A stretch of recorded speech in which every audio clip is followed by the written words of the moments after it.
from 25 to 30%.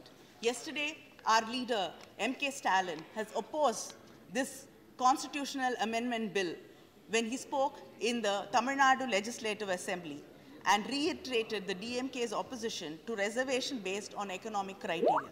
Sir, the basic objective of reservation is to make sure that the historic wrong done to people in the name of religion and caste to the people of this country has to be made right.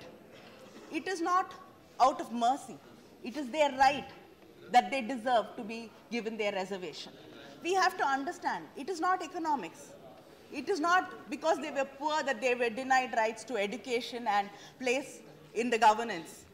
It is because they were born into particular castes which some people thought was less than them, lower than them, that they were deprived of any right. In this country, even today, there are children who have to drink from different pots in schools because they belong to the Dalit community. We cannot forget the mindset of those children, how insulted they would feel in the same school premises because of the discrimination they face day in and day out. And working places are not above it. When you are a Dalit, when you are an OBC, you still face discrimination. So it is your birth. You can change your religion.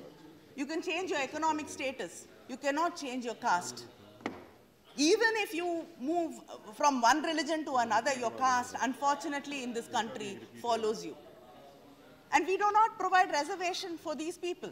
We do not provide reservation for the Christian, Dalits. We refuse to provide reservation for the Muslims. Sachar Committee has said in its report that how economically and educationally and socially backward the Muslim brothers and sisters of this country are, and especially this government has suddenly developed a great concern and fondness for the Muslim sisters of this country.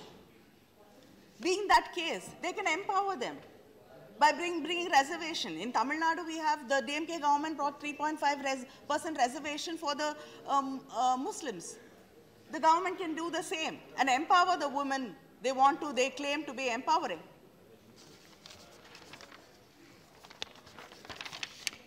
Sir, and you say that you want to help economically depressed classes.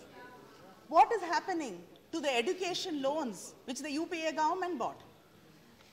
It's nearly been stopped. And the youngsters